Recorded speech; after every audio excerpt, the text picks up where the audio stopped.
Hello students, welcome to our channel science zone by Usha चल। तो बेटा आज हम इस वीडियो में पाठ 15 कक्षा 9 का जो पाठ 15 खाद्य संसाधनों में सुधार उसका भाग 4 उसमें हम मत्स्य उत्पादन यानी कि मछली उत्पादन कैसे करते हैं और मधुमक्खी पालन इसके बारे में चर्चा करेंगे। तो मत्स्य उत्पादन यानी कि मछली उत्पादन हमारे भोजन में जो बेटे प्रोटीन का जो मुख्य स्रोत है वो हमारा क्या है, मछलियां हैं। एक समृद्ध स्रोत है प्रोटीन के लिए मछलियां, ठीक है। तो हमारे मछली उत्पादन में सभी तरह की मछलियां आती हैं। पंख युक्त मछलियां,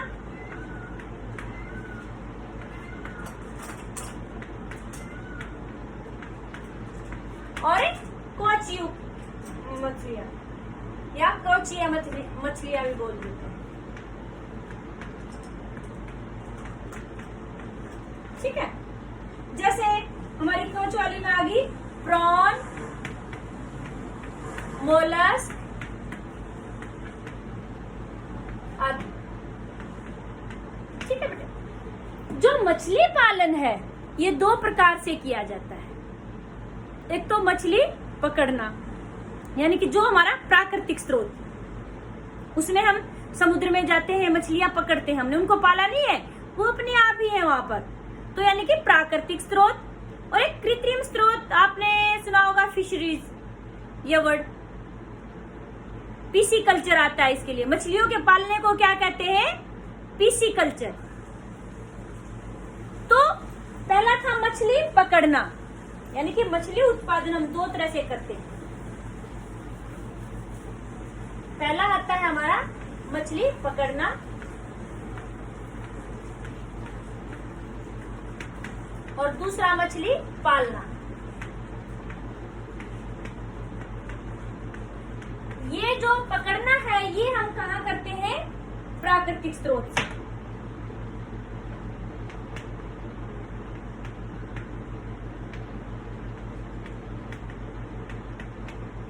ठीक है। और जो मछली पालना है उसको हम बोलते हैं मछली संवर्धन भी बोलते हैं बेटा उसी को। मान लो शब्द आ जाए तो उसका मतलब क्या था, मछली पालना।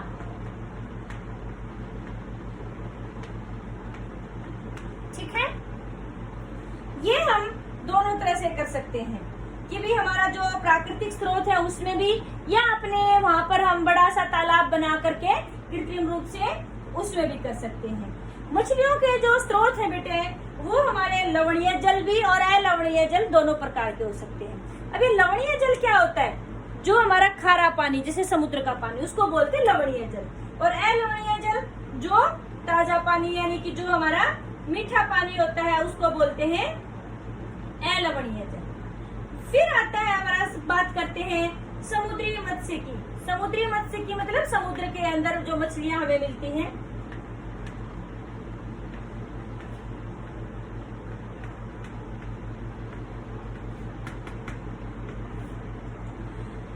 भारत बेटे, हमारा जो कंट्री है भारत, उसका मछली संसाधन क्षेत्र 7500 किलोमीटर। जो मछली संसाधन क्षेत्र है 7500 किलोमीटर समुद्री तट, और इसके अतिरिक्त समुद्र की गहराई तक है। इतनी तो लंबाई होगी 7500 किलोमीटर समुद्री तट की, और जो गहराई में मछलियां मिलती हैं उसके अंदर आता है। सबसे ज्यादा आपको बेटे इन मछलियों के नाम याद रखने हैं जरूर। सबसे अधिक जो प्रचलित हमारी मछलियां हैं उसमें हमारी कौन कौन सी आती समुद्री मछलियों में,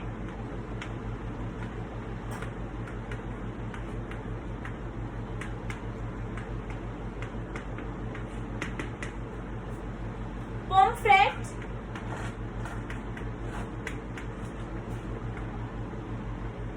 मैकलर,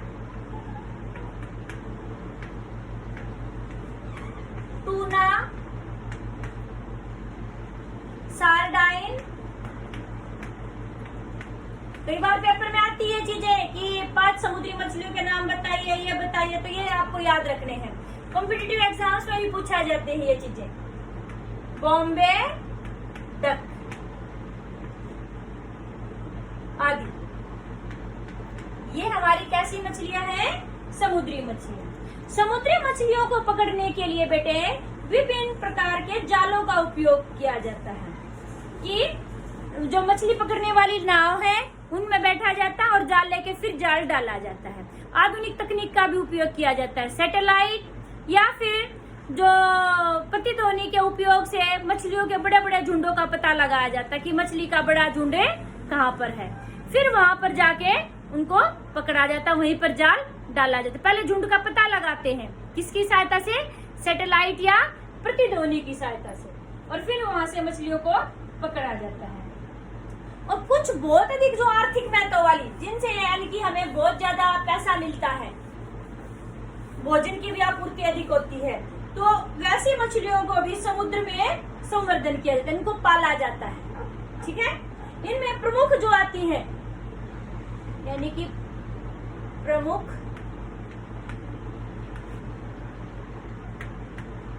समुद्र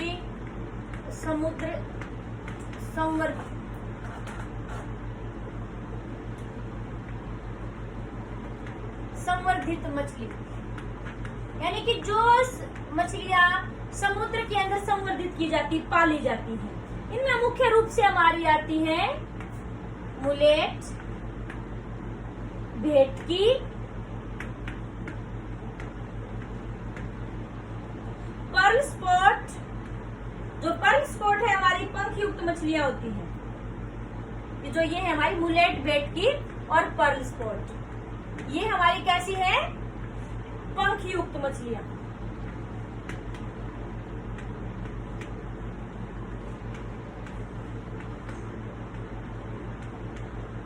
ठीक है, और जो कुछ कवच युक्त है हमारी, जैसे उसमें आ जाती है झींगा, जिनका हम संवर्धन करते हैं इन मछलियों का समुद्र में, मतलब उनको पालते हैं। झींगा, मत्सल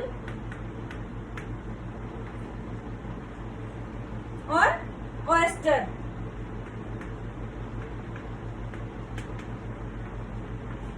तथा समुद्री खरपतवार।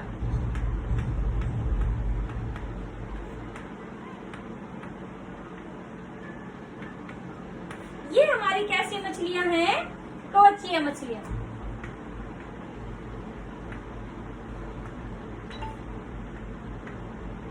जिनका हम समुद्र के अंदर संवर्धन करते हैं। अच्छा, एक और जीके का क्वेश्चन है आपका इम्पोर्टेंट, जो कॉम्पिटिटिव एग्जाम्स में भी पूछा जाता है। कौन सी मछली को मोती के लिए संवर्धित किया जाता है, पाला जाता है? तो उसमें हमारी आती है ऑयस्टर मछली।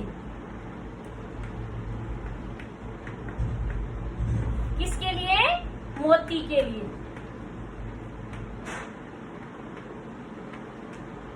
ठीक है, ये बात बिल्कुल याद रखनी है कि मोती के लिए कौन सी मछली पाली जाती है? ऑयस्टर मछली। तो बेटा आज जो भविष्य में है, अब इतना सारा जो मछलियों का उत्पादन हो रहा है, मछलियां प्रयोग कर रहे हैं, तो भविष्य में समुद्री मछलियों का जो भंडार है हमारा कम होने का लग रहा है कि वो भंडार कम हो जाएगा। तो इन मछलियों के भंडार को कम हो जाए तो उसके लिए हमने कुछ अल्टरनेट रखा है। तो उसकी इस प्रणाली को क्या कहते हैं? समुद्री संवर्धन, या फिर हम इसको बोलते हैं मैरीकल्चर। जो भी ये कहा था कि समुद्री संवर्धन, कि समुद्र के अंदर जो मछलियां पाई जाती है उनको प्रतिदिन उपयोग करते रहेंगे तो क्या हो जाएगा? उनकी संख्या कम हो जाएगी, धीरे धीरे हमें मछलियां मिलनी कम हो जाएंगी।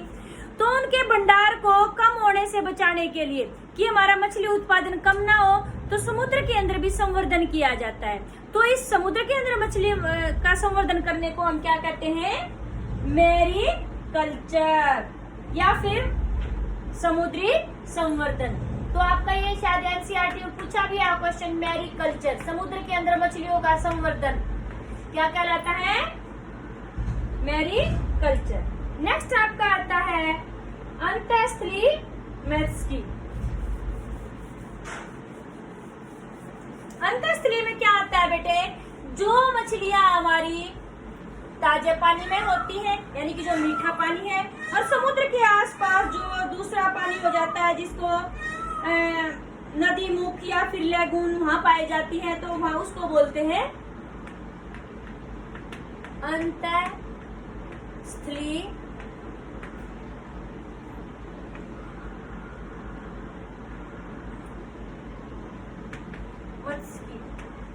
यानी कि मीठे पानी और समुद्र के आसपास वाला जो इलाका होता है उसमें जो पानी इकट्ठा हो जाता है वहां पर मछली पालने को क्या कहते हैं? अंतःस्थलीय मत्स्य।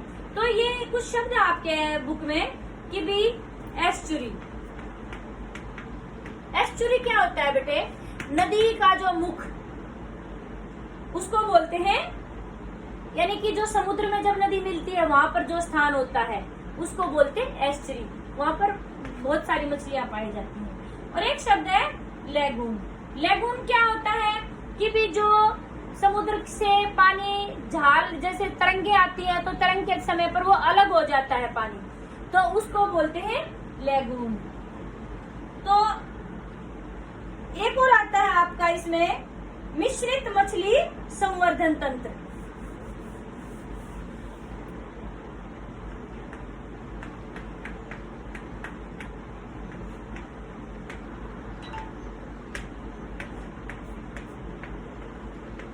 ये मिश्रित मछली संवर्धन क्या होता है बेटे? जैसे आपने पिछले वाली वीडियो में किया था कि भी मिश्रित खेती की थी, एक ही खेत में अलग अलग पोषक तत्वों की जरूरत वाली फसलें उगा दी थी, हमारा उत्पादन डबल हो गया था, पोषक तत्वों की भी कमी नहीं पड़ी थी। ऐसे ही समुद्र के अंदर एक साथ अलग अलग पोषक तत्वों की जरूरतों वाली मछलियों को संवर्धन करना, पालना क्या कहलाता है? मिश्रित मछली संवर्धन। इसमें क्या होता है बेटे? मछलियां जो है हमें ये भी देखना है कि उनकी पोषक तत्वों की जरूरत भी अलग अलग हो, और ऊपर से कुछ मछलियां ऐसी होती हैं कि जो सतह का जो ऊपर वाला पानी होता है वहां पर रहती है, वहां से पोषक तत्व कुछ बीच में रहती है, कुछ बिल्कुल समुद्र के तल पर रहती है। तो जैसे अब इसमें से हमें पता है कि भी उनकी आहार जो है वो भी भिन्न भिन्न हो जाएगा और जो रहने के लिए जगह है वो भी अलग अलग हो जाएगी। तो इसलिए प्रतिस्पर्धा क्या है वो कम हो जाएगी। जैसे कटला, कटला एक मछली होती है, ये क्या है? समुद्र का जो ऊपरी सतह है वहां से भोजन लेती है। जो रोहू है वो क्या करती है? मध्य से लेती है, यानी कि ये ऊपरी सतह से लेती है, ये मध्य से लेती है। और जो आपकी कॉमन कार्प है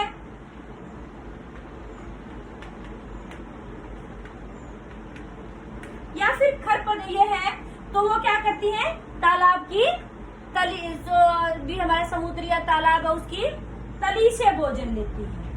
यानी कि इसमें क्या होगा? मिश्रित मछली संवर्धन में मछलियां साथ साथ रहते हुए भी न तो जगह की कमी पड़ती है और न ही भोजन की कमी पड़ती है। लेकिन बेटा इसमें एक मेन दिक्कत आई हुई है। इसकी कमी क्या है?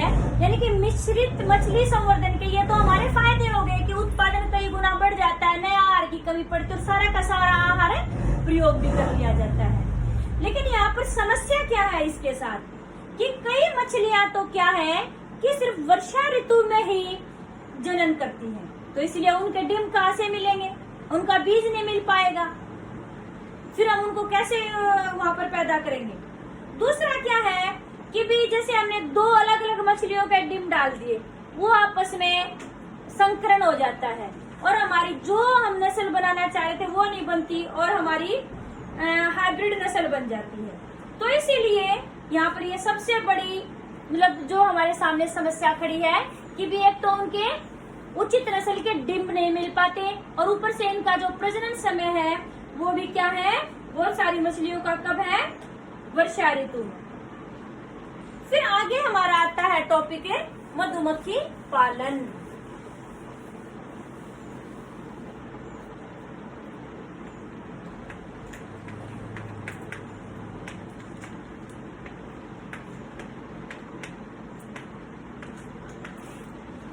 ये भी आपने पहले छोटी क्लासेस में पढ़ा हुआ है। मधुमक्खी पालन क्या होता है? एपीकल्चर, यानी कि मधुमक्खियों को किसके लिए पालते हैं? शहद के लिए पालते हैं। एक और उत्पाद मिलता है हमें मधुमक्खियों से, कोई बताएगा? वैक्स, यानी कि मोम मिलता है। जो मधुमक्खियों का छत्ता होता है उसके अंदर मोम होता है, उसका उपयोग कहाँ होता है? बहुत सारी दवाइयां बनाने में इस मोम का प्रयोग किया जाता है। और शहद का तो सबको पता है, पोषक तत्व भी बहुत अधिक होते हैं, दवाइयों में भी प्रयोग किया जाता है। ठीक है, तो यानी कि जो शहद के लिए मेनली मधुमक्खियां पाली जाती हैं। ये सबसे अच्छी बात ये है कि मधुमक्खी पालन में खर्चा भी बहुत कम आता है, इसीलिए किसान इसको साथ के साथ धन ज्यादा कमाने के लिए एक अतिरिक्त व्यवसाय के रूप में अपनाते हैं। फिर बात आती है कि भी कुछ मधुमक्खियां हैं, उनके आपको साधारण नाम और आपको वैज्ञानिक नाम दोनों पता होने चाहिए। देसी किस्म की मक्खी है हमारी एपिस सेरेना इंडिका।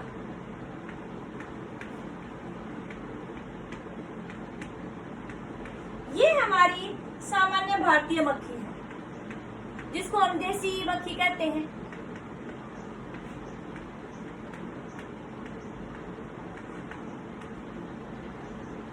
ठीक है। दूसरी है हमारी बेटे एपिस डोरसेटा।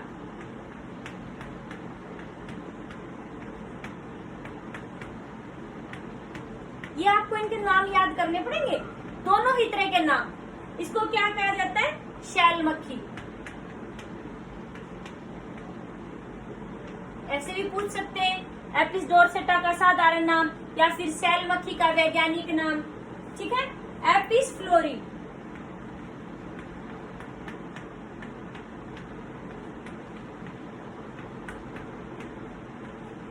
यानी कि आपकी लिटिल मक्खी।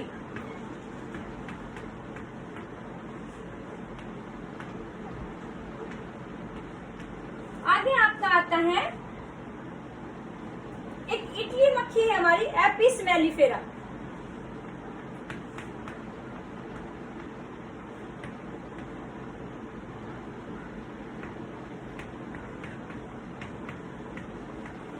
ये कौन सी मक्खी है? इटली मक्खी।